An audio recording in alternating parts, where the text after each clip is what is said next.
Hi, ഞാൻ ഒത്തിരി video ഒക്കെ ഇട്ടിട്ട് അപ്പം ഞങ്ങളുടെ ജീവിതത്തിൽ വലിയൊരു സന്തോഷം ഉണ്ടായി. അത് ഞാൻ പറഞ്ഞായിരുന്നു. 10 വർഷം ഞങ്ങൾ കാത്തിരുന്നിട്ട് ഞങ്ങൾക്കൊരു കുഞ്ഞ് ഉണ്ടാകാൻ പോവാം. അപ്പം അതിന് വലിയൊരു സന്തോഷമുണ്ട്. സത്യം പറഞ്ഞാൽ എനിക്ക് എങ്ങനെ പറയണ്ടേ, അങ്ങനെയൊന്നും എനിക്കറിയത്തില്ല. അതുകൊണ്ട് ഞാൻ കൂടുതൽ ഇങ്ങനെയൊന്നും പറഞ്ഞൊന്നും വീഡിയോ ഒന്നും ഇടാത്തത് എനിക്കറിയത്തില്ല. എല്ലാവരും ഇങ്ങനെ പറയുന്നതൊന്നും ഒന്നും പറയാൻ എനിക്കറിയത്തില്ല. പിന്നെ ഇങ്ങനെയൊക്കെ വീഡിയോ എടുക്കാൻ സത്യം പറഞ്ഞാൽ ചെറിയൊരു നാണമൊക്കെ ഉണ്ട്. അതുകൊണ്ടാണ്. അപ്പം എന്തുവാ വലിയ സന്തോഷമാണ്. സന്തോഷത്തിൽ എനിക്ക് റെസ്റ്റാണ്. സർജറി ഒക്കെ ഉണ്ടായിരുന്നു. ഞാൻ പറഞ്ഞില്ലായിരുന്നു ഒരു സർജറി ഒക്കെ ഉണ്ടായിരുന്നു എന്ന് പറഞ്ഞില്ലായിരുന്നു.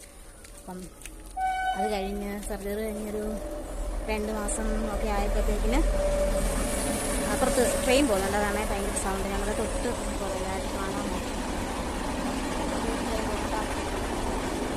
അത് ട്രെയിനാണ്. ഞങ്ങളുടെ തൊട്ട് താഴെ ഒരു റബ്ബറും തോട്ടം ഉണ്ട്. അതിൻ്റെ താഴെയായിട്ട് ഇത് ട്രെയിൻ പാളമുണ്ട്. അപ്പോൾ അതാണ് സൗണ്ട് കേൾക്കുന്നത്. അപ്പം 2 മാസം കഴിഞ്ഞ് അപ്പോൾ ഡോക്ടർ പറഞ്ഞിട്ടുണ്ടായിരുന്നു കുഴപ്പമൊന്നുമില്ല, സർജറി ചെയ്തെല്ലാം ഉള്ളെല്ലാം കാര്യമൊക്കെയായി. 3 മാസം റെസ്റ്റാണെന്നാലും ഇത്രയും വർഷം കുഞ്ഞുങ്ങളൊന്നും ഇല്ലാതിരുന്നതല്ലേ, അപ്പം നിങ്ങൾ ട്രൈ ചെയ്തോളൂ എന്ന് പറഞ്ഞത്. അപ്പോൾ എങ്കിലും ഞങ്ങൾ വിചാരിച്ച് വേണ്ട, എന്തായാലും 3 മാസം റെസ്റ്റ് പറഞ്ഞാലേ റെസ്റ്റ് 3 മാസത്തെ റെസ്റ്റ് കഴിയട്ടെ എന്ന് വിചാരിച്ചു. 3 മാസം റെസ്റ്റ് കഴിഞ്ഞതിന് ശേഷം ഞങ്ങൾ നോക്കി.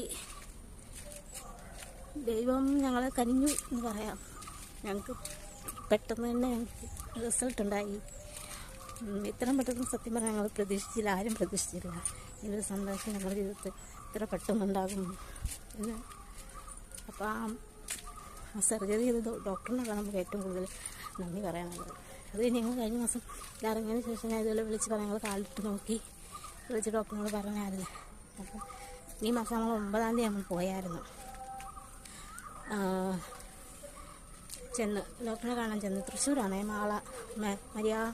Maria Theresa hospital. ഡോക്ടറിൻ്റെ പേര് ഫിൻഡോ എന്നാണ്, നല്ല ഡോക്ടർ. അപ്പം അങ്ങനെ പോയി. അപ്പോൾ ചെന്നപ്പോൾ ഡോക്ടർ ജസ്റ്റ് നമ്മത്തിന് ദൂരത്തുനിന്ന് ചെന്നതുകൊണ്ട് പുള്ളി ജസ്റ്റ് ഒന്ന് സ്കാൻ നോക്കി ഉള്ളൊന്ന് പരിശോധിച്ചു. അപ്പോൾ പറഞ്ഞു ഹാർട്ട് ബീറ്റ് വന്നിട്ടുണ്ട്, സന്തോഷിക്കൂ എന്ന് പറഞ്ഞു. അതൊക്കെ കേട്ടപ്പോൾ സത്യം പറഞ്ഞാൽ ഭയങ്കര സന്തോഷം, സങ്കടവും ഒക്കെ ആയി. എന്തോ പറയണ്ടേന്ന് അറിയത്തില്ല. ഭയങ്കര സന്തോഷമായിരുന്നു. പറഞ്ഞപ്പോൾ ഒത്തിരി സന്തോഷം ഉണ്ട്. അപ്പോൾ എനിക്ക് ഇങ്ങനെയൊന്നും വീഡിയോ അറിയാത്തത് കൊണ്ട് അങ്ങനെ അത് വീഡിയോ ഇടാത്തതും ഒക്കെ. അപ്പോൾ ഇന്നിപ്പോൾ എന്തായാലും ഒന്ന്